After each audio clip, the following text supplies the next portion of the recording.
It's 8 o'clock. Buenos días, buenas tardes. Estamos aquí nuevamente en nuestra escuela para padres. Y el tema de hoy es el valor de los hijos. A veces nosotros tenemos un concepto en cuanto a los hijos, en cuanto a la familia. Y muchas personas tenemos como cuatro paredes de cómo nosotros pensamos que debe de ser la familia, porque es de donde nosotros venimos. Pero vamos a tratar en esta tarde, yo quisiera que ustedes pudieran quitar todos sus conceptos preconcebidos y vamos a ver qué dice Dios. Porque Dios es el que diseñó la familia, Dios es el que estableció la familia, Dios es el diseñador de todo y Él es digno que nosotros le podamos tener toda la confianza y encontrar en el manual de vida, en el manual del Creador, vamos a encontrar todo el instructivo que nosotros necesitamos para la familia. Y en esta tarde vamos a hablar el valor que Dios tiene para los hijos. Para ello vamos a ver en la palabra de Dios en el Salmo 127, del 1 al 5. Si ustedes están siguiendo ahí en casa, pueden buscar esta cita porque es muy fundamental la palabra de Dios. Y dice así, Salmo 127, 1 al 5. Si Jehová no edificare la casa, en vano trabajan los que la edifican. Si Jehová no guardare la ciudad, en vano vela la guardia. Por demás es que os levantéis de madrugada y vayáis tarde a reposar, y que comáis pan de dolores, pues a su amado dará Dios el sueño. Qué hermoso es esta palabra para nosotros en estos momentos, de saber que Dios es el que está edificando la casa. Podemos confiar que Él puede edificar la casa si nosotros seguimos las instrucciones que Él nos da. Y nos sigue diciendo algo muy interesante que dice, he aquí, herencia de Jehová son los hijos, cosa de estima el fruto del vientre, como saetas en manos del valiente, así son los hijos habidos en la juventud. Bienaventurado el hombre que llenó su aljaba de ellos, no será avergonzado cuando hablare con los enemigos en la puerta. Entonces, una de las cosas que necesitamos entender, que nosotros no somos dueños de nuestros hijos. Nuestros hijos son herencia de Jehová. Los esposos sí nos pertenecemos. Yo fui casada 48 años con Victorio Martínez Ibarra y yo le pertenecía a él hasta que la muerte nos separó. Pero los hijos no nos pertenecen. Los hijos son herencia de Jehová. Cosa de estima el fruto del vientre.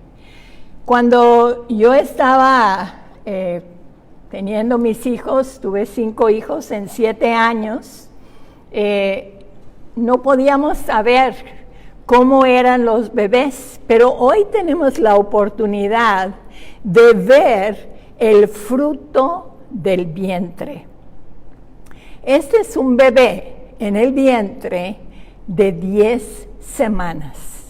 Si podemos ver, está completamente formado. Se ven sus dedos, ya tiene tiempo que se escuchó el palpitar del corazón y ahora toda la tecnología nos muestra exactamente qué es lo que puede hacer un bebé. Y la Biblia dice, cosa de estima, es el fruto del vientre. Cosa de estima. Los hijos son herencia de Jehová, cosa de estima el fruto del vientre. Para hacer más rica esta enseñanza, yo les invito a que, por aparte, lean el Salmo 139 y vemos tan detallado que Dios habla sobre nosotros, cómo nos forma en el vientre, cómo Él se fija en cada detalle, pero a mí me maravilla pensar que Dios estaba viendo cuando yo tenía 10 semanas de edad en el vientre de mi madre. Hoy es un día muy especial para mí, en lo particular, de mucha reflexión, porque hoy cumplen 35 años de que mi padre, el hermano Daniel Ost, el hermano Daniel Oriente, el hermano Daniel, como era conocido, con el programa Agua Viva, él partió hace 35 años. Pero yo puedo decir que él nos ha dejado un legado. Y tenemos que entender que nuestros hijos son herencia de Jehová, cosa de estima el fruto del vientre. Yo doy gracias a Dios por el legado que Él nos dejó, que hoy lo que yo soy, hoy la palabra que yo conozco, el amor a Dios, fue impulsado, fue inculcado por mis padres. Y tenemos que saber que nuestros hijos no son nuestros. Hay 3 etapas para los padres con los hijos. Los recibimos y qué emoción es recibirlos. Cuando nace un bebé, lo primero que empezamos a ver es los 10 deditos de las manos y se nos olvida en un momento todo lo que fue el dolor del parto, se nos olvida todo lo que fue la agonía del parto, porque el gozo de un bebé es tan grande comparado a lo que fue el dolor del parto. Y podemos contar los deditos de los niños y los recibimos con tanto amor y no nos importa que nos desvelan 24 horas, no nos importa todo lo que tenemos que hacer. Realmente nosotros como que el niño es el que manda, porque ahí estamos cuando llora, ahí estamos cuando no sabemos por qué llora, y está toda la atención para los niños. Y la palabra de Dios nos dice, herencia de Jehová son los hijos. Viene la siguiente etapa, y esa etapa es de modelar. Por eso lo más importante que los padres pueden hacer para sus hijos es tomar el ejemplo de Dios, tomar la palabra de Dios, tomar todo lo que la palabra de Dios nos ha establecido como fundamento de amar a Dios y poder inculcar, poder impulsar a sus hijos en ese camino. Lo último es verlos volar, porque los hijos están solamente de visita. Los hijos están solamente de visita. Y yo quiero enfocarme un poquito cuál es el valor que había para los hijos, especialmente en el Antiguo Testamento. Y es interesante ver una cuarentena que duró aproximadamente 40 años. Nos preguntamos ahora en esta cuarentena, ahora que estamos encerrados en nuestras casas, ¿cuánto tiempo va a durar esto? Ya no aguanto, ya son 40 días, ya son 5 semanas. Pues esta cuarentena duró 40 años. Les platico una historia del Antiguo Testamento. Hablábamos que Génesis 1 y 2 es el fundamento, son los orígenes, y de Génesis 1 al 11 tenemos lo que es historia universal, y de Génesis 12 Dios empieza a enfocarse en una familia. Y Dios empezó a hablar con Abraham y le prometió que lo iba a bendecir, le iba a multiplicar sus hijos. Pero ¿qué fue la espera de Abraham? Fueron 25 largos años desde que Dios le prometió que él iba a ser de bendición para las naciones de la tierra, y solamente un hijo. Tuvo 2 hijos tratando de ayudarle a Dios, Isaac y Ismael, pero la siguiente generación fue Isaac, y fueron 2 hijos. Un hijo, 2 hijos, porque Isaac era el hijo de la promesa. Y ahora Isaac tuvo 2 hijos, y hasta con Jacob vino la multiplicación. Y de Jacob ya fueron 70.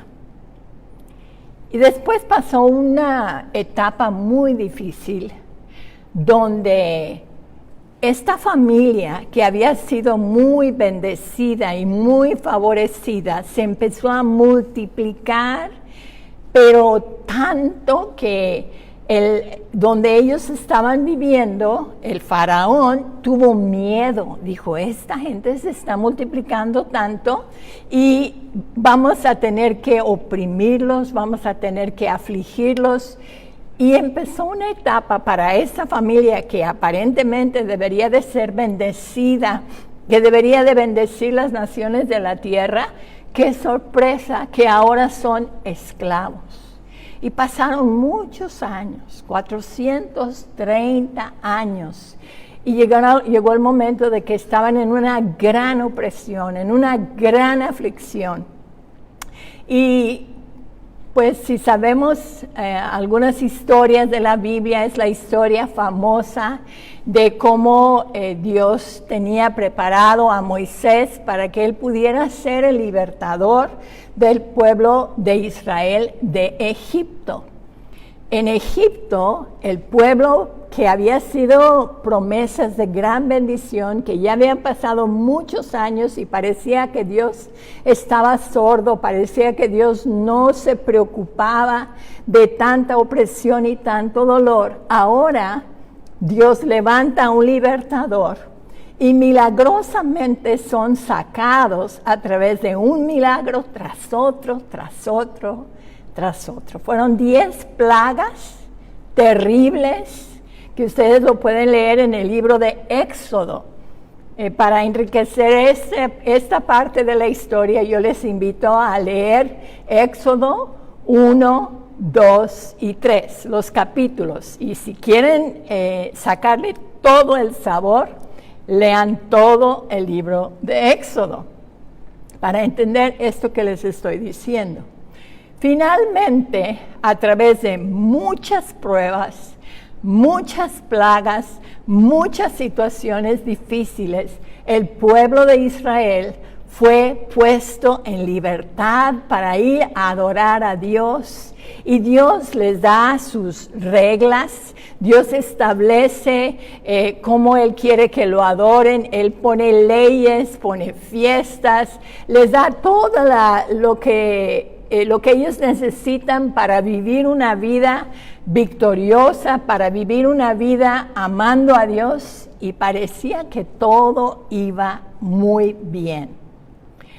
Y ya es el momento que ya están preparados, y ahora Dios dice, ahora vamos a conquistar, vamos a ir a esa tierra que yo les he prometido.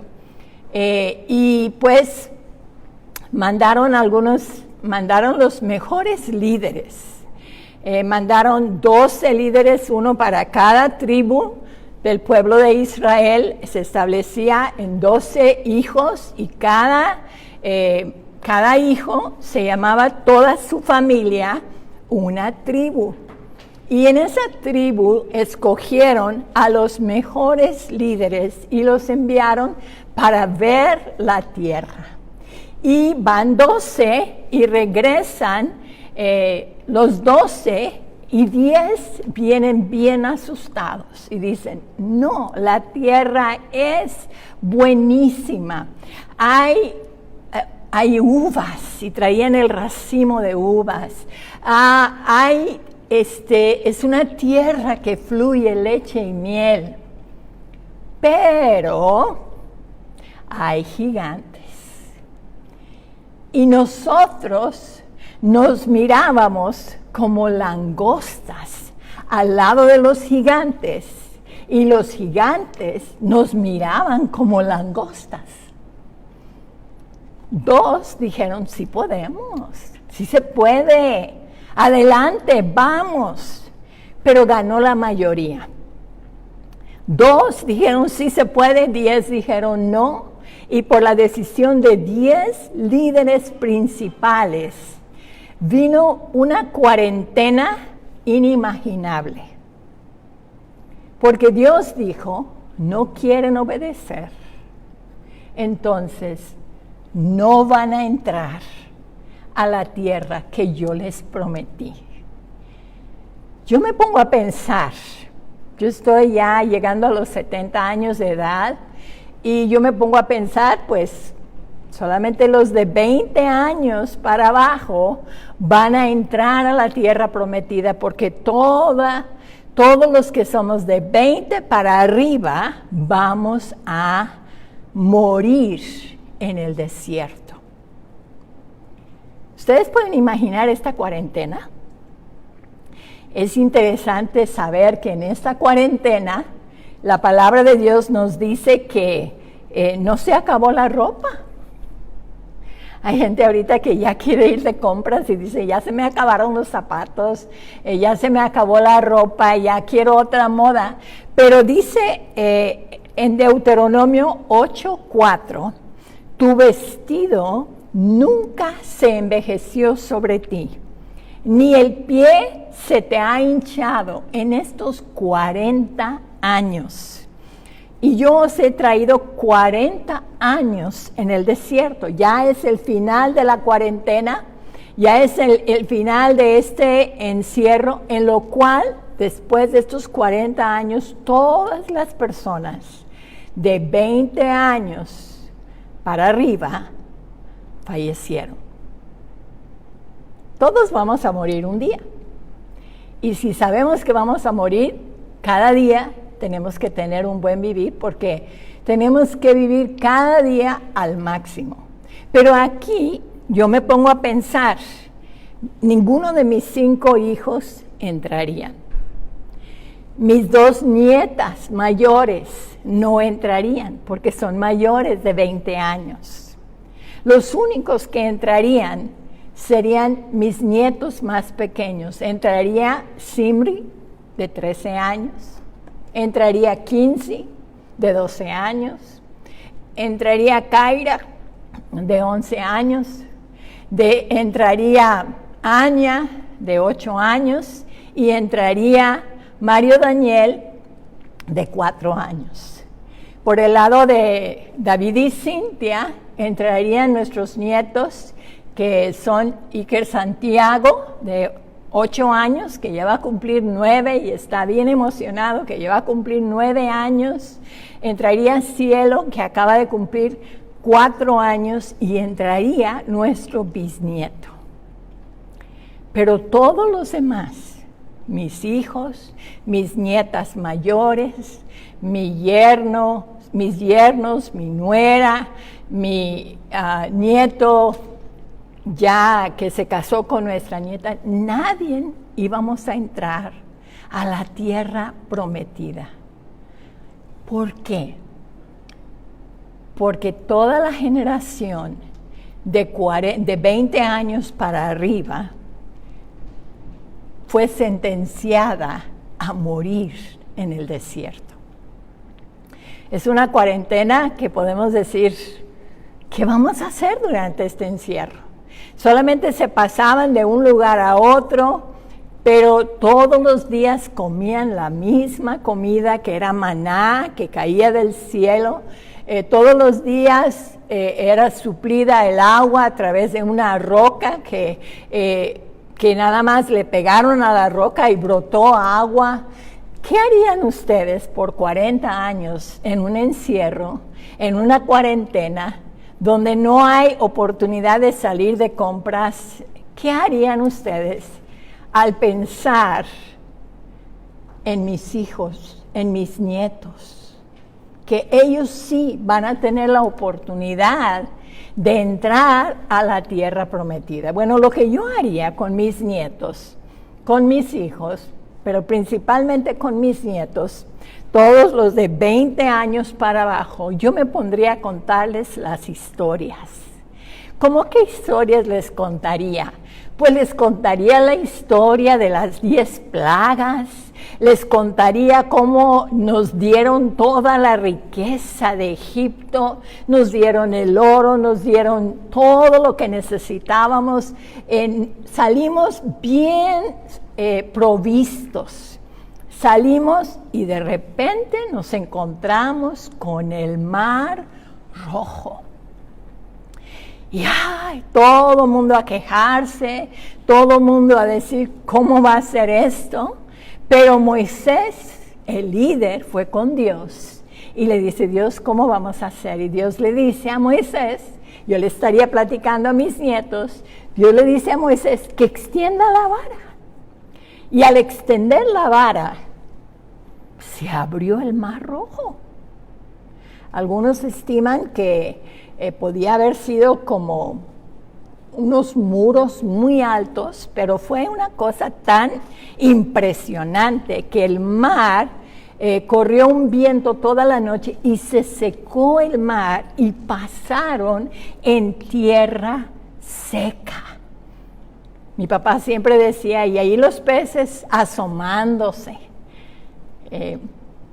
las aguas congeladas y los peces asomándose, y nosotros pasamos en tierra seca. Yo les platicaría de la nube que nos protegía de día, que aunque estábamos con el calor tan terrible en el viaje, nos protegía esa nube de día y nos protegía una nube de fuego de noche. Y me pondría a platicarles de cómo pues empezamos a cruzar el Mar Rojo, estamos ahí, todas las familias, todos los niños, todos los varones, todas las mujeres, todos los animales. Imagínense lo lento que vamos con toda esta gente, eran 600,000 hombres, y agregamos a las familias numerosas de aquel entonces, se calcula como 2 o 3 millones de personas cruzando el Mar Rojo. Yo les estaría platicando a mis nietos. Y luego empezamos a cruzar y alcanzamos a cruzar y de repente volteamos atrás. ¡Ay! Vienen los carros de Egipto, tanto que nos habían golpeado, tanto que nos habían oprimido. Y ahora, ¡ay! Otra vez vamos a vivir esta escena. Pero qué sorpresa, logramos pasar todos en tierra seca, con los muros de agua a nuestro lado, y cuando pasamos las últimas personas, ya venía el enemigo, y ellos venían en carros, nosotros íbamos a pie, ellos venían en carros de caballo, ellos venían para venir y llevarnos otra vez a esa esclavitud en la cual habíamos estado.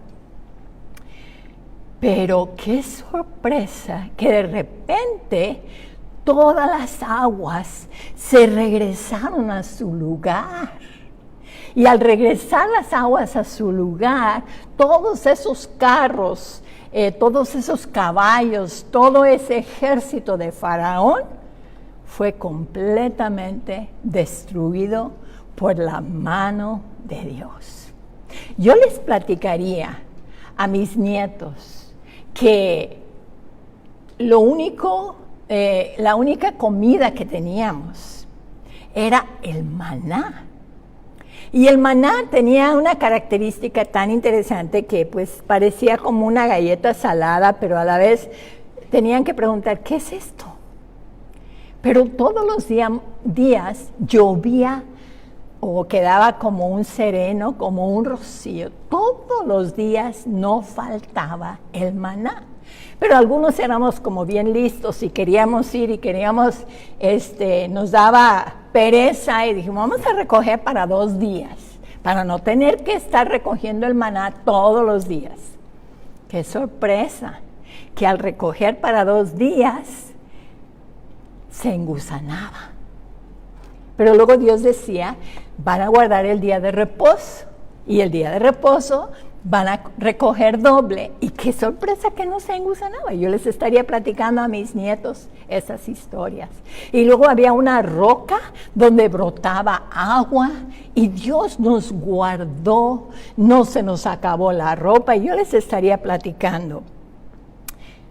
¿Por qué me enfoco en esto? Porque en ese tiempo, en esa cuarentena, la tarea principal de los padres era educar a sus hijos. No iban a trabajar, no había necesidad. No se les acababa la ropa, no se les acabó los zapatos.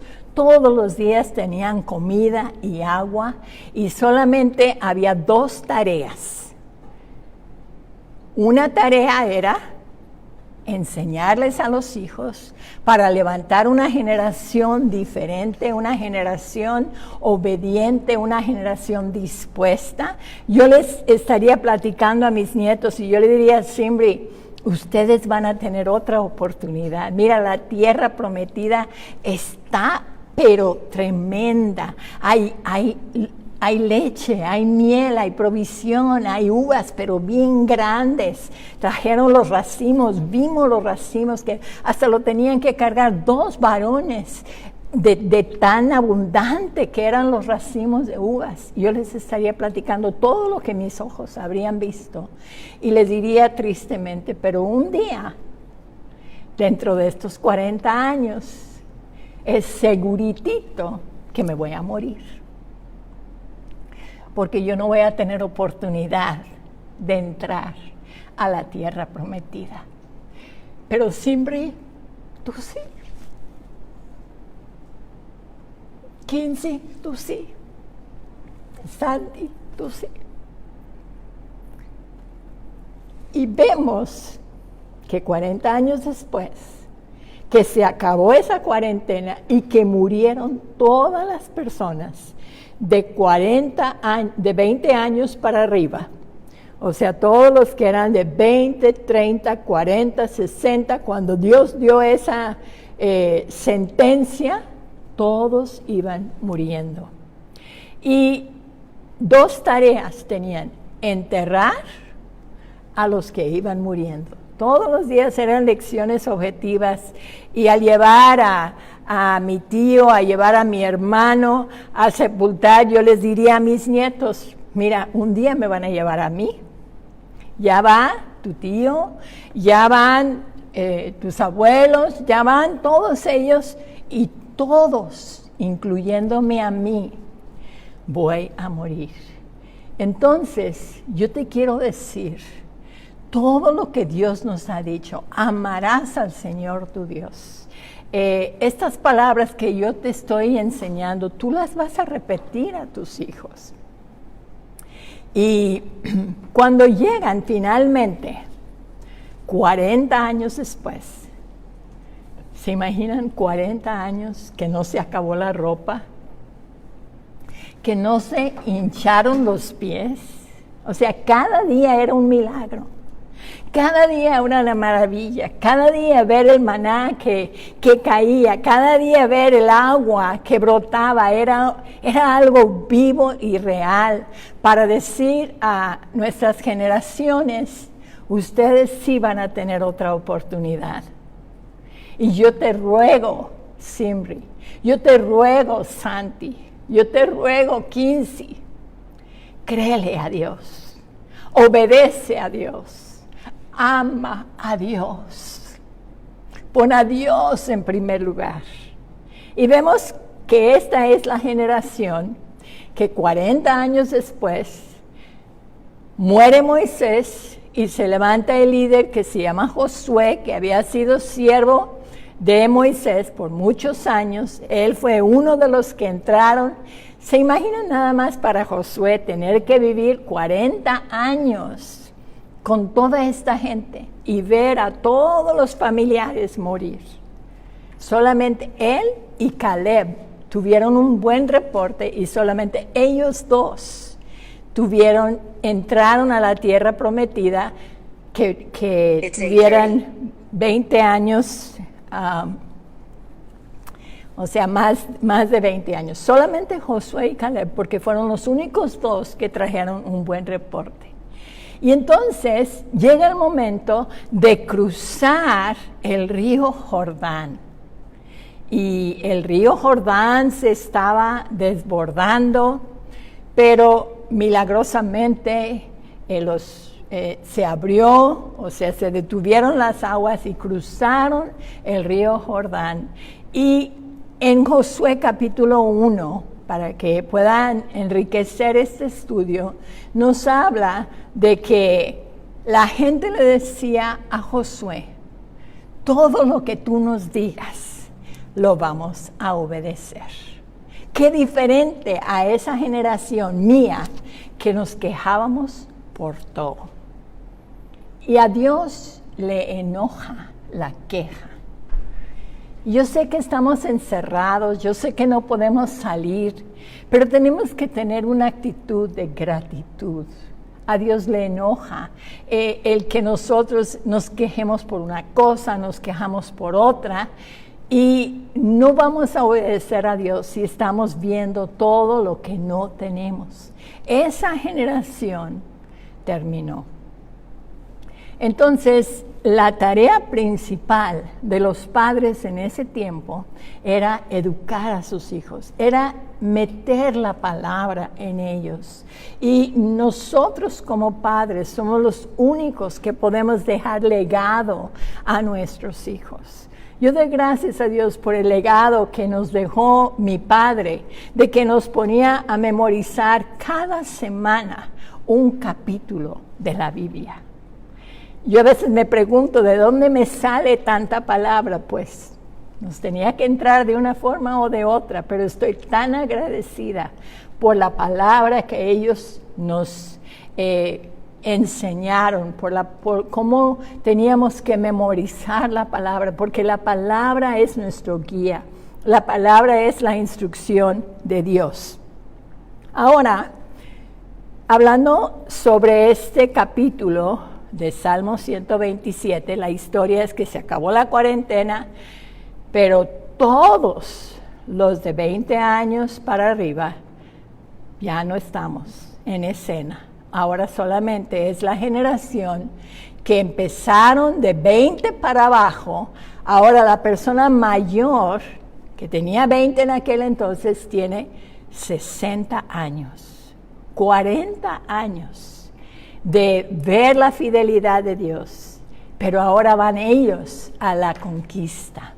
Y nosotros tenemos un deber como padres de educar a nuestros hijos en la palabra de Dios, en el temor de Dios. En este Salmo 127, del 1 al 5, nos dice que herencia de Jehová son los hijos. ¿Se imaginan que cuando yo estaba en el vientre, mi mamá ni siquiera sabía que yo tenía 10 semanas en el vientre, pero Dios está ahí. Y Él está fijándose que cada detalle, dice, mi embrión vieron tus ojos. Muchas veces pensamos que un bebé solamente es pues algo de materia, que solamente es unas células, pero aquí vemos que ya toda la tecnología nos permite ver la realidad, hasta podemos a veces ver la sonrisa del bebé en el vientre, podemos ver todas sus expresiones, pero dice la palabra de Dios, cosa de estima es el fruto del vientre. Cosa de estima el fruto del vientre. Tristemente, hoy en día, el vientre que debería de ser el lugar más seguro. Debería de ser el lugar donde el niño es acogido. Hoy en día se ha convertido en el lugar a veces más peligroso para un bebé. Y Dios dice, cosa de estima el fruto del vientre.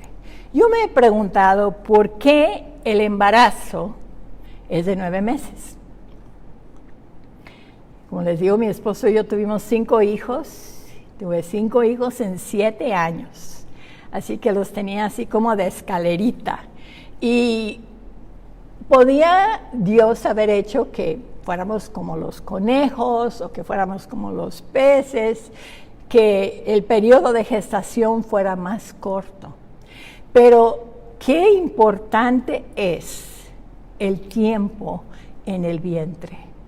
Y en el Antiguo Testamento, la mujer que no podía tener hijos, ella prefería la muerte. Me refiero a una historia de una reina de belleza que se llamaba Raquel.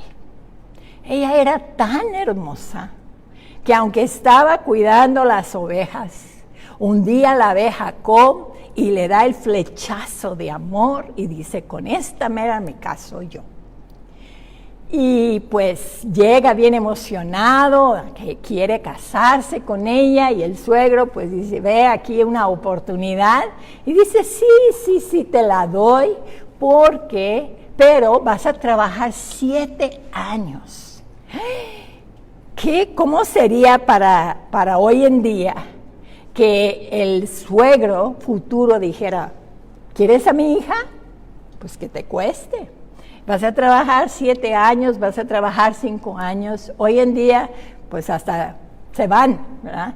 Pero en aquel entonces, Jacob le dice, Labán le dice a Jacob, sí te la doy, pero 7 años. Le hace trampa y él trabaja por Raquel 14 años.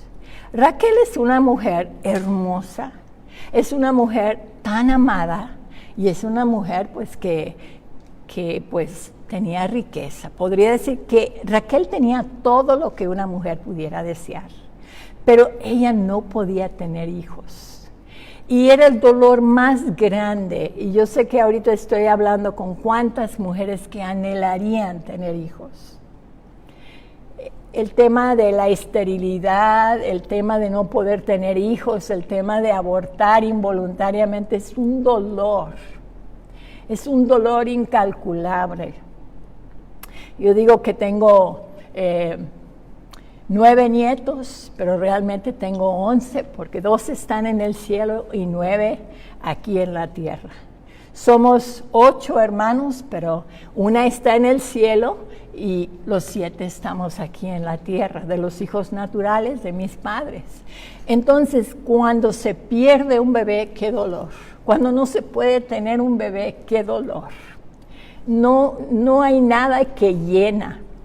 Y esta mujer, aunque era rica, aunque era sumamente amada, aunque ella era hermosa, ella dijo a su esposo, dame hijos o me muero. No me interesa vivir si no puedo tener hijos. Y hoy lo que queremos hacer es matar al bebé en el vientre. Pero Dios dice, cosa de estima el fruto del vientre. Cosa de estima el fruto del vientre. Y luego nos dice aquí, como saetas en mano del valiente, así son los hijos habidos en la juventud. Nosotros aquí recomendamos que tengan muchos hijos. Todos los que me están escuchando, las jovencitas, los que se van a casar, los que ya están casados, tengan la mayor cantidad de hijos que puedan tener. Necesitamos dejar legado. Para Dios es igual proveer, para una familia pequeña, para una familia grande, es el mismo Dios. Si al pueblo de Israel no se le acabó la ropa, no se le acabaron los zapatos, tenían que comer diariamente, sabemos que Dios es el que provee para la familia y que no pongamos este pretexto. Pero dice aquí, como saetas en manos del valiente, así son los hijos habidos en la juventud. Bienaventurado el hombre que llenó su aljaba de ellos. Al hablar de una aljaba, decimos, ¿y eso qué es? En el Antiguo Testamento no se usaban armas, no se usaban rifles, no se usaban pistolas, no se usaban navajas. Las armas eran arco y flecha. Entonces cada varón tenía que tener su aljaba, lo cargaba aquí y ahí tenía sus flechas para que cualquier momento que se enfrentara con el enemigo, él tenía sus flechas y tenía su arco a la mano y podía lanzar. Ahora, ¿qué es necesario en una flecha? Una flecha tiene que estar derecha, tiene que estar recta porque si no, no va a cumplir el blanco, no va a llegar a la meta. Y esa es la tarea que Dios nos da a nosotros, tener a nuestros hijos y poderlos educar para que ellos puedan cumplir el destino y el propósito que Dios tiene para ellos. Además nos dice que no será avergonzado cuando hablare con los enemigos. Esto me impacta porque aún, perdón,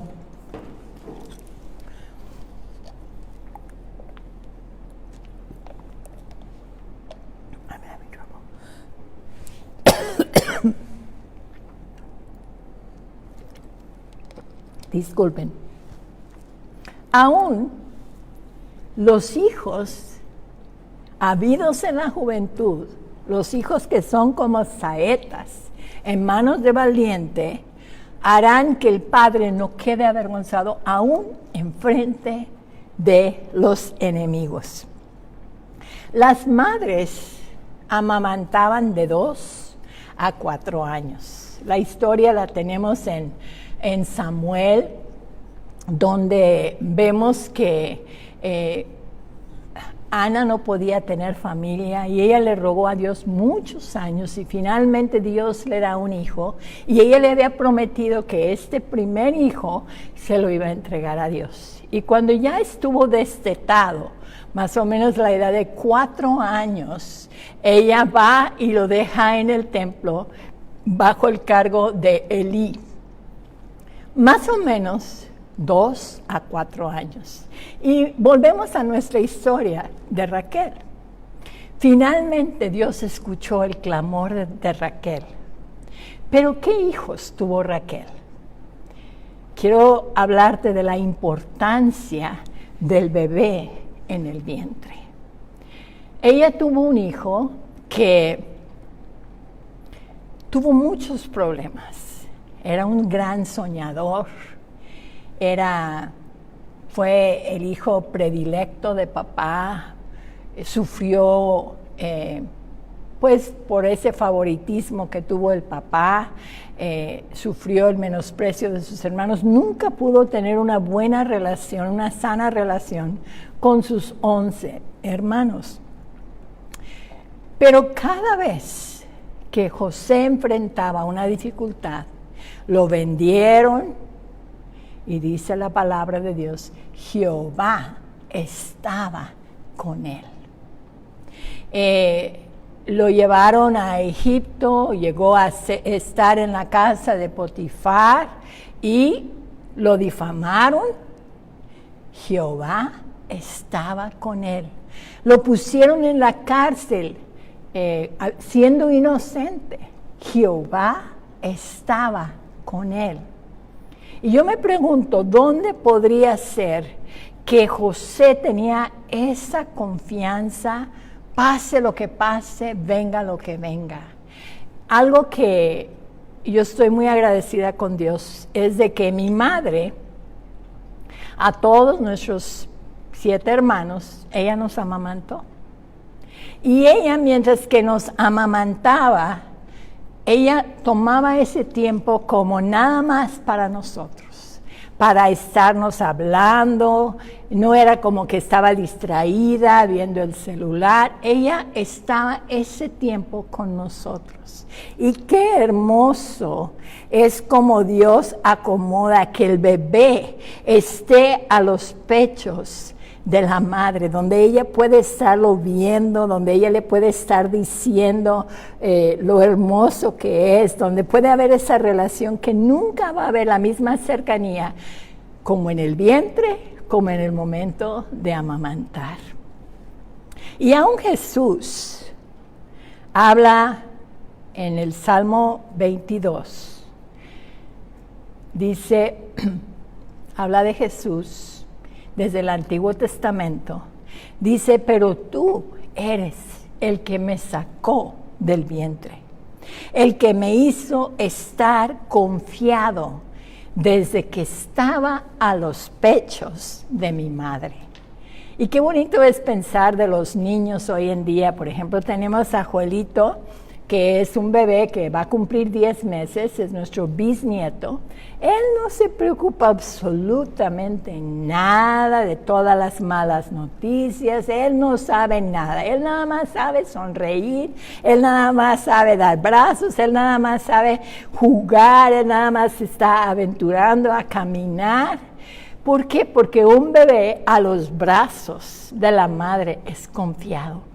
Y aún Jesús pudo estar confiado a los pechos de su madre. Sobre ti fui echado desde antes de nacer, desde el vientre de mi madre, tú eres mi Dios. Esta es una profecía de Jesús en Salmo 22, 9 al 10.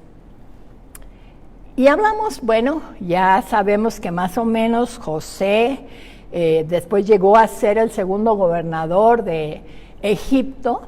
Y ahora Dios lo usa para poder traer libertad, para traer provisión para todo el mundo de aquel entonces. ¿Qué palabras le diría a su madre? Yo quiero animarte. El momento que tienes el bebé en el vientre, no lo cargues como un costal de papas y decir, ay, ya salí embarazada, ay, son 9 largos meses, ¿cómo no me puedo quitar este bulto? No, es el único momento que tú tienes para influenciar. A mí me gusta cantarle a los bebés en el vientre, ¿sabías que eres especial? ¿Sabías que eres especial? ¿Sabías que tienes un lugar allá en el cielo? No hay nadie como tú, tan especial. Con tus defectos chiquititos, con tus cualidades grandes, no hay nadie como tú. Y ese momento tenemos para bendecir, para hablar al bebé. El segundo hijo de Raquel fue un hijo que al momento de que ella iba a dar a luz, ella muere y el bebé vive. Se llama Benjamín.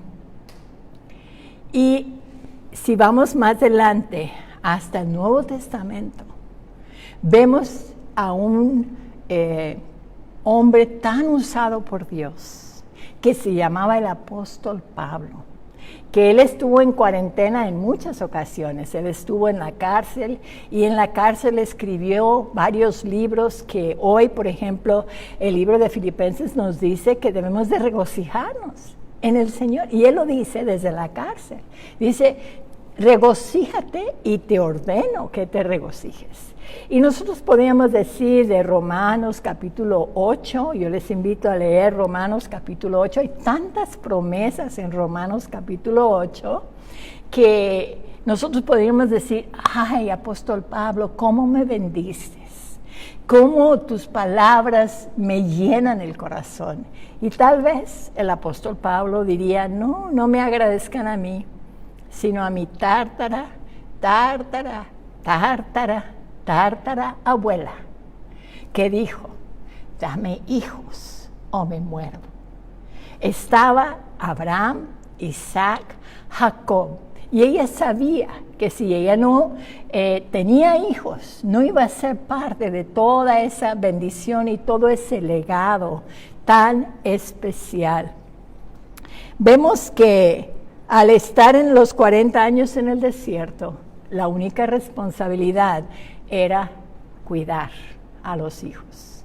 Y al estar, cuando en Malaquías nos dice la palabra de Dios, que la razón por qué Él hace que la pareja sean uno, porque el plan de Dios es un hombre, una mujer, dentro del matrimonio. La forma que estoy tratando de hacer es de un corazón.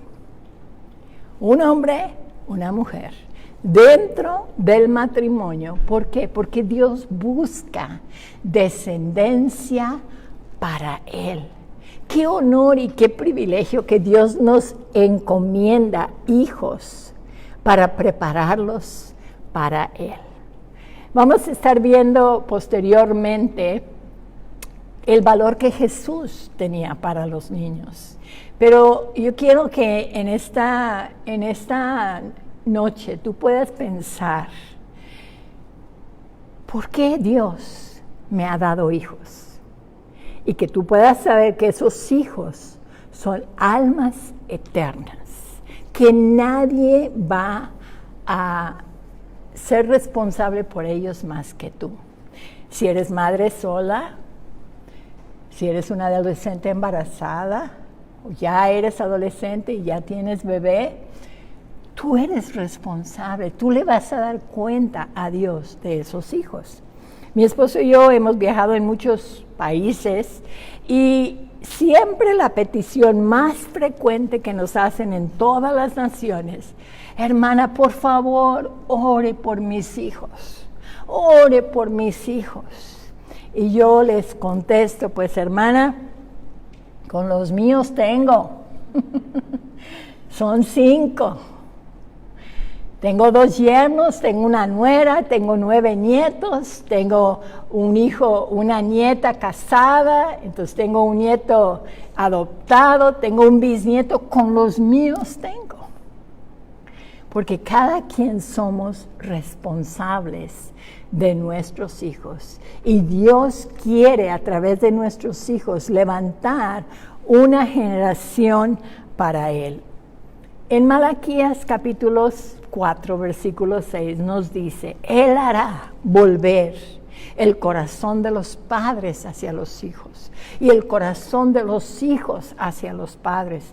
No sea que yo venga y hiera la tierra con maldición. Qué tremendo.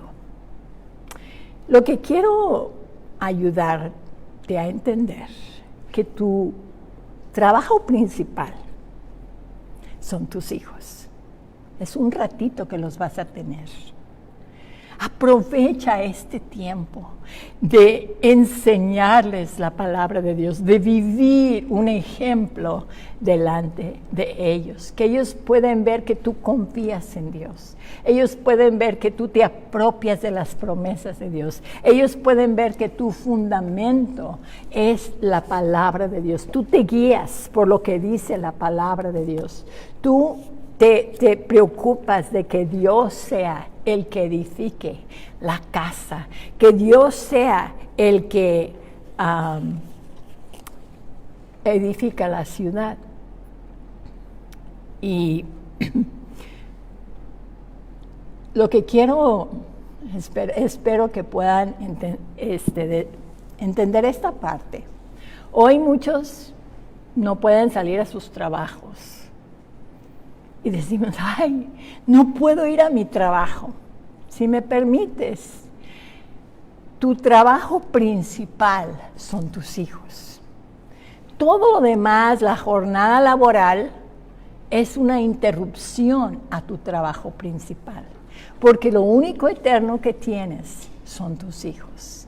Y de quien Dios te va a pedir cuentas es de tus hijos. esperamos que hayan logrado hacer la tarea de pensar. Algunos preguntaban, ¿y la tarea es individual? Claro, cada hijo tiene su nombre, cada hijo tuvo sus momentos chistosos, cada hijo tuvo sus momentos difíciles, cada hijo tiene un propósito especial. Y nosotros somos los que estamos con el privilegio de poder decir, Señor, gracias, recibo este regalo que me has dado, que me has confiado. Ayúdame a modelar a Cristo delante de mis hijos. Ayúdame a modelar el amor de Dios. Ayúdame a modelar la misericordia. Ayúdame a mostrarles cómo debe de ser un hogar. Y luego hay que dejarlos volar. Hay que dejarlos ir a cumplir el propósito que Dios tiene para ellos. En resumen, herencia de Jehová son los hijos. Cosa de estima, el fruto del vientre. Tal vez tú tenías un concepto de cómo son los hijos y qué es, que los hijos no tienen mucha importancia, pero esperamos que hayas podido salir de tus cuatro paredes y saber qué dice Dios. ¿Cuál es la instrucción que Dios nos da sobre los hijos? Herencia de Jehová son los hijos, cosa de estima, el fruto del vientre, lo más deseado en tiempo de la Biblia. Son saetas en manos del valiente. Tu trabajo principal son tus hijos. Muy bien, y ahora vamos a... Gracias. Vamos a continuar en Deuteronomio, porque vamos a ver qué es lo que Dios les dijo, ¿no? Estaba el pueblo de Israel en el desierto y Dios les da instrucciones muy específicas acerca de lo que ellos deben hacer. Y lo vamos a leer en Deuteronomio capítulo 6. Y prácticamente el libro de Deuteronomio es como un resumen de toda la ley de Dios, como que se le llama, ¿no?, la segunda vez donde se declara la ley de Dios. Y en Deuteronomio capítulo 6 nos muestra unas cosas muy, muy, muy importantes con respecto a esto. Entonces Deuteronomio capítulo 6, versículo 1 en delante, dice así: esto pues son los mandamientos, estatutos y decretos que Jehová vuestro Dios mandó que os enseñase, para que los pongáis por obra en la tierra a la cual pasáis vosotros para tomarla. Nosotros somos personas que hemos sido cambiados por medio de Cristo. El Evangelio nos ha cambiado, Cristo nos ha cambiado, el Espíritu de Dios habita dentro de nosotros. Y el objetivo de que nosotros estemos todavía vivos aquí en la tierra es de que nosotros vivamos la vida de Dios dentro de la tierra en la que estamos. Que nosotros vivamos el reino de Dios en el lugar donde nosotros estamos. El reino de Dios es este concepto sencillo del pueblo de Dios siendo gobernados por Dios. Y nosotros como pueblo de Dios siendo gobernados por Dios es como si fuera una ciudad adentro de la ciudad. Como si fuéramos una, todavía, llamémoslo así, bueno, es todo un reino, pero viviendo en el reino, viviendo en el mundo, viviendo en la tierra. Y Dios nos estipuló a cada uno de nosotros en diferentes puntos geográficos, pero como pueblo de Dios, como iglesia de Cristo, nosotros tenemos una constitución todavía mayor que la Constitución mexicana, y esa es la palabra de Dios. Entonces Dios nos da sus decretos, Dios nos da sus ordenanzas, Dios nos da su ley, que si nosotros verdaderamente tenemos el Espíritu de Dios, entonces vamos a amar la ley de Dios, vamos a amar los preceptos de Dios, y el objetivo de la ley de Dios es de que nosotros vivamos para la gloria de Dios. Entonces, como familia, esa es nuestra meta, que nosotros podamos vivir para Él. Y entonces Dios nos da unas leyes y nos da unos mandatos. Y entonces el objetivo es eso, Dios nos da eso para que los pongamos por obra. Y dice así, para que los pongáis por obra en la tierra la cual pasáis vosotros para tomarla. Ellos están a punto de salir del desierto, ahora van a entrar a la tierra prometida, y ahí en la tierra prometida Dios les dice, no van a vivir igual que todos los demás. Ustedes no van a hacer exactamente lo mismo que todos los demás, porque muchos de nosotros es exactamente lo que hacemos. Dices que eres cristiano, pero no se nota. No hay nada visible, no hay nada distinto, no hay nada diferente. Entonces a lo mejor no lo eres, ¿verdad? Porque si verdaderamente nosotros somos creyentes, si verdaderamente el Espíritu de Dios vive dentro de nosotros, entonces se va a manifestar eso en cómo nosotros llevamos a cabo nuestras vidas. Y entonces parte de eso es simplemente obedecer a Dios. Y aquí nos dice algo, entonces versículo 2 dice, para que temáis a Jehová tu Dios, guardando todos sus estatutos y todos sus mandamientos que yo te mando, tú, tu hijo, el hijo de tu hijo, y todos los días de tu vida, para que tus días sean prolongados. Entonces el objetivo de nosotros es de que podamos vivir una vida temiendo a Dios. Y temer a Dios es eso, es obedecer los estatutos de Dios, es obedecer los mandamientos de Dios. Si Dios dice así, si Dios dice hazlo de esta forma, si Dios dice de esta manera, entonces esa es la forma que nosotros lo queremos hacer. Queremos temer a Dios. Y el temor de Dios es vivir para la gloria de Dios. No vivir para nosotros, sino vivir para Dios. Entonces Dios nos hace aquí. A ellos les estaba diciendo, tú eres responsable, tú, tu hijo, el hijo de tu hijo. Y esa es la línea de responsabilidad que nosotros tenemos que entender. Yo no soy responsable por mis padres. Sí, mis padres fueron responsables de nosotros. Pero a partir de aquí, la responsabilidad paternal de mi familia es mi familia, mi esposa, y a partir de ahí, nuestros hijos, y también la responsabilidad de los hijos de nuestros hijos. En otras palabras, nuestra responsabilidad es a partir del lugar en donde nosotros estamos. Debemos honrar a nuestros padres, sí, pero tenemos la responsabilidad a partir de ahorita hacia adelante.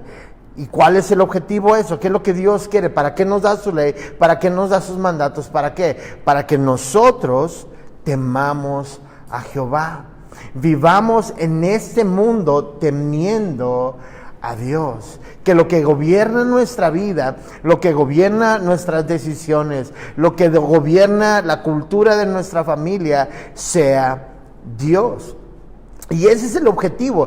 Cada una de nuestras familias son, llamémosle así, sucursales del cielo. El lugar donde el cielo y la tierra se deben unir es la familia.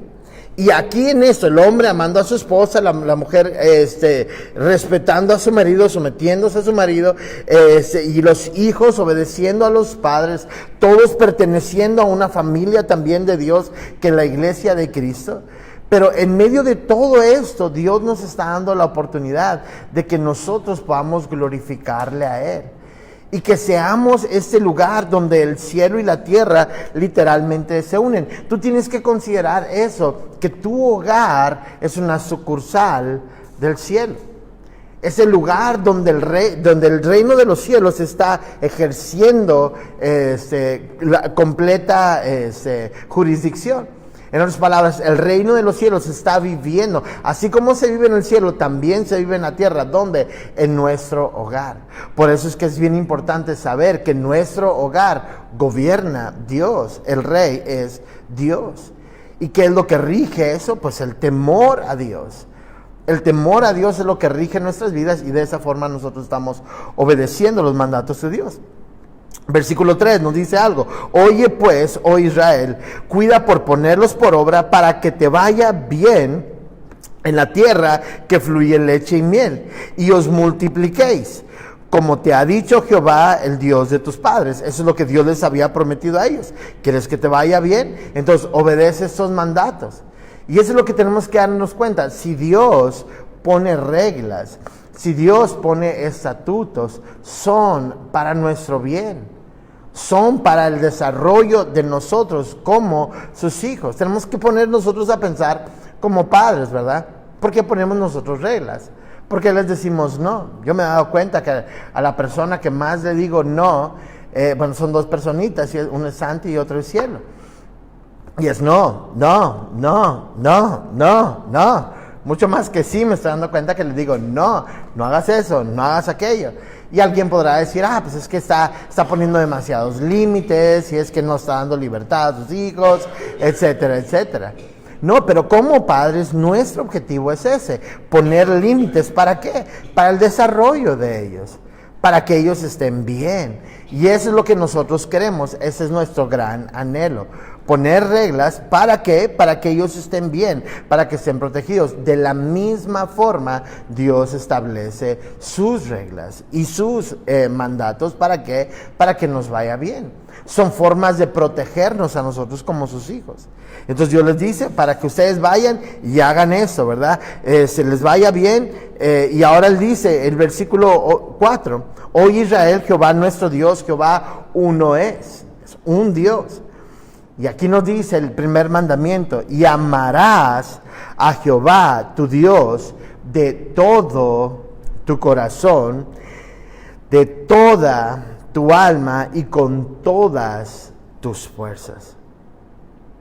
Ese es el mandato más grande que nosotros podemos hacer. Es lo que Dios más requiere de nosotros, que le amemos.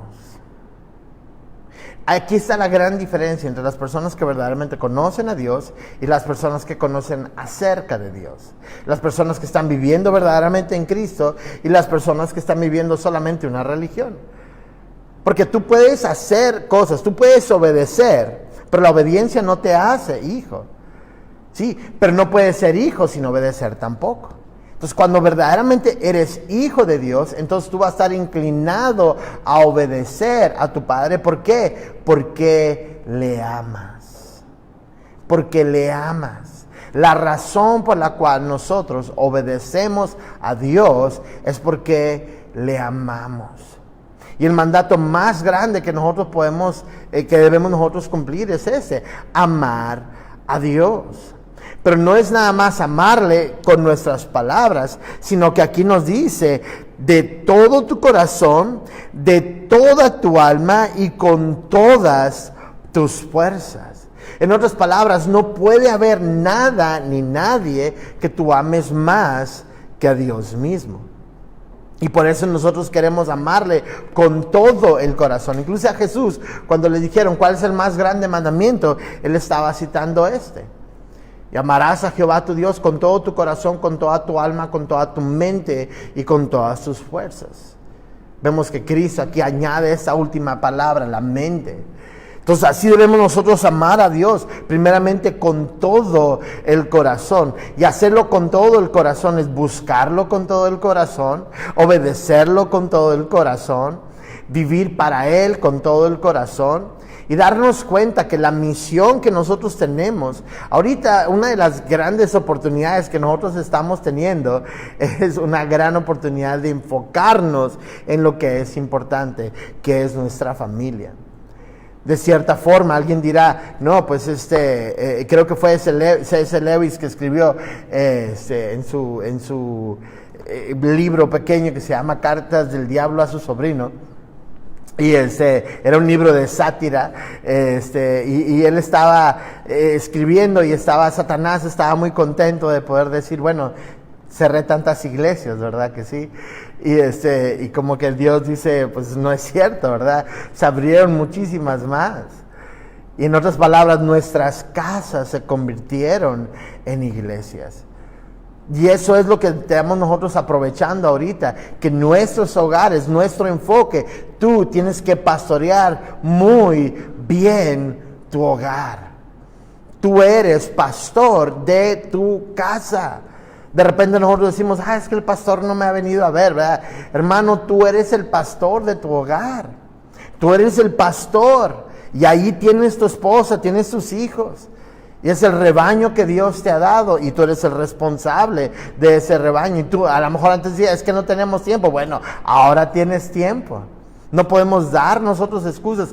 Dios nos está poniendo en este lugar, en esta circunstancia. Alguien podrá decir, no, son muchas circunstancias que están pasando a nuestro alrededor, pero Dios está diciendo, no, yo estoy ocupando eso, para eso. Estoy ocupando ese momento para mi gloria. Y una de las razones específicas es para que nosotros estemos ahí enseñándoles a nuestros hijos a amar a Dios con todo su corazón. Pero aquí está el grave problema, que muchos de nosotros queremos hacerlos, pero no lo ven nuestros hijos en nosotros. Y de repente nosotros no nos damos cuenta, pero nosotros empezamos a pecar en contra de nuestra familia.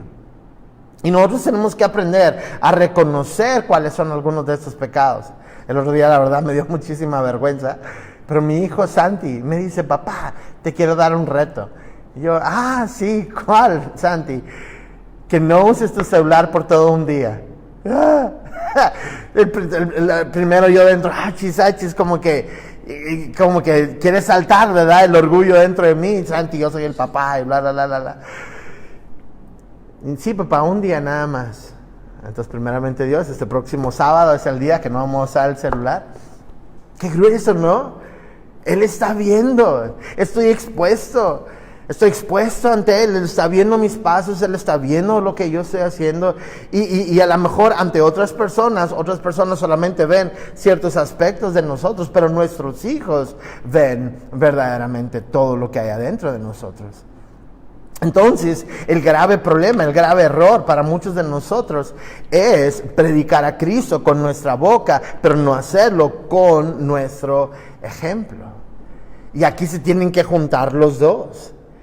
Entonces, ¿cómo es que nosotros a veces pecamos en contra de nuestra familia, en contra de eso que Dios está pidiendo que nosotros hagamos? Pues muchas veces implica simplemente ser un mal ejemplo. Ser un mal ejemplo para nuestros hijos. No seguir y decir, porque nosotros decimos, hijo, haz todo lo que yo te diga, pero no lo que me ves hacer. Y es como si los hijos gritaran, ¿verdad? Es que papá, tus acciones están gritando tan fuerte que no me dejan escuchar lo que estás diciendo. Y así es lo que nosotros tenemos que hacer. Tenemos que darnos cuenta que tenemos que ser un ejemplo para nuestros hijos. Un ejemplo de Cristo para nuestros hijos.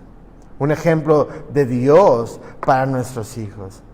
Y que aquí en esta familia, en el núcleo que Dios nos permite tener, a veces es con familia extendida, a veces con hijos espirituales, a veces es con otros miembros de la familia de Dios, pero nos permite hacer estos núcleos familiares en los cuales nos pertenecemos el uno al otro. ¿Por qué? Por lo que Cristo, uno es por la sangre y otro es por lo que Cristo ha hecho en nosotros, pertenecemos a la misma familia de Dios. Entonces, otra forma que nosotros pecamos en contra de nuestros hijos o en contra de nuestra familia es simplemente siendo apáticos.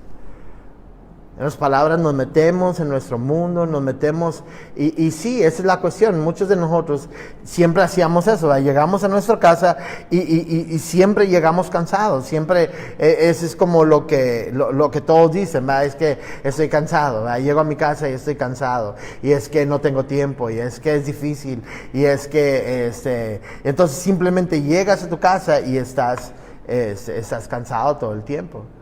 Y esa apatía prolongada tiene una afectación impresionante hacia tus hijos. Ahorita es el momento que tenemos. Ahorita es el momento. ¿Cuántos padres de adolescentes ahorita dijeran, yo quisiera ahorita pasar tiempo con mis hijos? Y a lo mejor ya para ellos ya es demasiado tarde. El momento donde los hijos, tú haces algo inclusive y te equivocas y te perdonan bien rápido. Ahí están otra vez de regreso. Pero ya llegan momentos más tarde donde ya hubo muchos años donde no estuviste para ellos y ya es demasiado tarde. Tenemos que darnos cuenta que tenemos que aprovechar el momento ahorita. No seamos apáticos a la enseñanza y la crianza de nuestros hijos. No seamos apáticos hacia el amor que nosotros debemos mostrar hacia ellos. Y seamos abiertos y honestos con nosotros para ver las áreas donde necesitamos nosotros crecer. Otra forma también que nosotros pecamos en contra de nuestra familia es simplemente abandonándolos. Ahora, hay personas que abandonaron físicamente, en otras palabras, se fueron. Pero hay otras personas que ya hicieron un abandono emocional, donde tú ya cerraste la puerta y tú dijiste, ¿sabes qué? Ya, me doy por vencido. Y yo quiero decirte, no te des por vencido. No te des por vencido, no te des por vencido con tu matrimonio, no te des por vencido con tus hijos, no te des por vencido, porque esa es tu responsabilidad. Para nosotros muchas veces es fácil triunfar afuera, triunfar en los centros de trabajo, triunfar en los negocios, triunfar en las redes sociales, triunfar ante la opinión pública, triunfar en la iglesia, pero ¿a costa de qué? De fracasar en el hogar. Y nosotros no podemos sacrificar el lugar donde tenemos que poner el triunfo más grande es en el hogar. La cuestión es de que aquí no se dan los aplausos, ¿verdad? No hay un reconocimiento. Ay, hoy tuviste un 100, ¿verdad? Y eso te lo califican así en Facebook, ¿verdad? Tus hijos te ponen un 100 esta semana. No hay un aplauso. ¿Cómo te vas a dar cuenta? Bueno, se van a dar cuenta después de muchos años. ¿Cómo es que tus hijos van a crecer? ¿Cómo es que ellos van a ser? El día de hoy nosotros podemos mirar hacia atrás y mirar, por ejemplo, yo al caso de mis padres, el caso de mi papá y decir, wow, o sea, se sacó un 100 a la hora a la hora del hogar. ¿Por qué? Porque lo que predicaba, eso verdaderamente lo venía y lo vivía. Mi papá estaba con nosotros. Mi papá y mi mamá han estado ahí con nosotros. Y ahorita están, llamémoslo así, se está viendo a lo mejor el fruto del trabajo, pero años después de eso. Pero ese es nuestro trabajo, eso es lo que Dios, para eso Dios instituyó la familia. ¿Para qué? Para que ahí en el hogar podamos enseñar el concepto más importante, que es el amor hacia Dios. Y el amor de Dios se manifiesta en muchas formas. Pero yo te quiero animar, no seas apático, no te cortes tú ante tu familia. Ahorita es el momento, invierte en ellos, no te des por vencido. Nuestra cultura lo hace tan fácil, el hecho de poder divorciarse. Aquí en Nuevo León, por ejemplo, existe ya los matrimonios. Antes se está facilitando todo esto, ¿no? Primero se hacen los divorcios de juicios orales. Después de eso se hacen los divorcios express. Y entonces ahorita ya tenemos los divorcios incausados aquí en Nuevo León. No sé cómo está la ley alrededor de México, pero aquí un divorcio incausado implica que no necesitas una causa para divorciarte, ni siquiera necesitas la aprobación de la otra persona para divorciarte. En otras palabras, nuestra cultura está haciéndolo mucho más fácil el hacer esto. Y yo te quiero decir, no te rindas. No te rindas. ¿Por qué? Porque nuestra responsabilidad, si verdaderamente el Espíritu de Dios está en nosotros, entonces el lugar donde tenemos que poner el mayor esfuerzo es nuestra casa y pastorear bien a nuestros hijos. Y ese trabajo no se va a notar hasta muchos años después. Pero ese es nuestro trabajo, esa es nuestra responsabilidad. Otra forma también de nosotros pecar en contra de Dios y no cumplir eso que Dios está pidiendo de nosotros es no cumplir nuestro rol específico. ¿Cuál es tu rol? Por ejemplo, ¿cuál es el rol del padre hacia la madre? Él es amarla. ¿Cuál es el rol de los padres hacia los hijos? Es disciplinarlos, guiarlos en el temor del Señor. Y hoy nuestra cultura también le ha echado la espalda a la disciplina, ¿verdad? Siempre estamos comparando los tiempos, ¿verdad que sí? Pero recordamos que antes decían, antes, por ejemplo, le mandaban un recado la maestra al niño, ¿verdad? Y la mamá regañaba al niño, ¿verdad? Por el recado. Y ahora la maestra le manda un recado y van los papás y regañan a la maestra. Y siempre de lo que yo entiendo, ¿verdad? Todos los maestros ahorita están todos los papás también agradecidos por los maestros, ¿verdad? Por todo el trabajo que hacen. Y estamos bien contentos por el trabajo y el esfuerzo que ellos hacen con los hijos. Pero muchas veces, ¿qué hacemos nosotros como padres, verdad? Que si queremos regañar a los maestros. Pues la responsabilidad es de nosotros. La responsabilidad de educar a nuestros hijos es de nosotros. La responsabilidad de guiarlos es de nosotros. No podemos nosotros abandonar al Estado la responsabilidad de educar a nuestros hijos, que eso es lo que muchos queremos hacer. Simplemente los abandonas a eso, los abandonas a las redes sociales, los abandonas a la tecnología, a los aparatos electrónicos, los abandonas a sus amigos, los abandonas. No, tú tienes que estar allí, ahí para ellos, ahí para amarlos. Entonces no peques en contra de tu familia de esa forma. Otra forma de pecar en contra de nuestra familia también es dando una instrucción que no es la instrucción bíblica. En otras palabras, tú tomas cosas que a lo mejor se te hacen bien, pero no es lo que Dios dice. Entonces tú estás a lo mejor enseñándole a tus hijos a hacer algo que a lo mejor a ti te enseñaron. Por ejemplo, yo conozco algunos casos donde hay papás que les dicen a los hijos: mi hijo, te voy a enseñar a ser hombre, ¿verdad?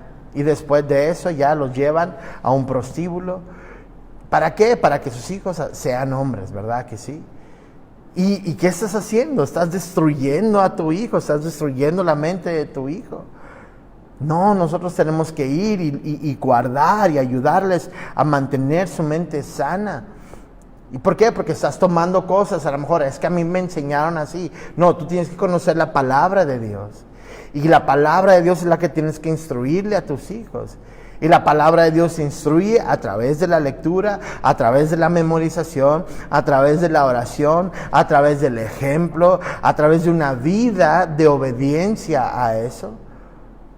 Entonces tus hijos tienen que ver cómo tú obedeces los mandatos de Dios. Los hijos tienen que ver cómo es que se lleva a cabo cuando alguien verdaderamente ama y obedece a Dios. Entonces tú eres el ejemplo de eso. Nuestro gran proyecto de vida es ese. Nuestro gran proyecto de vida es amar a Dios, enseñarle a nuestros hijos a amar a Dios con todo su corazón, con toda su alma y con todas sus fuerzas. Pero primeramente porque lo hacemos nosotros y después nosotros porque lo estamos enseñando a ellos.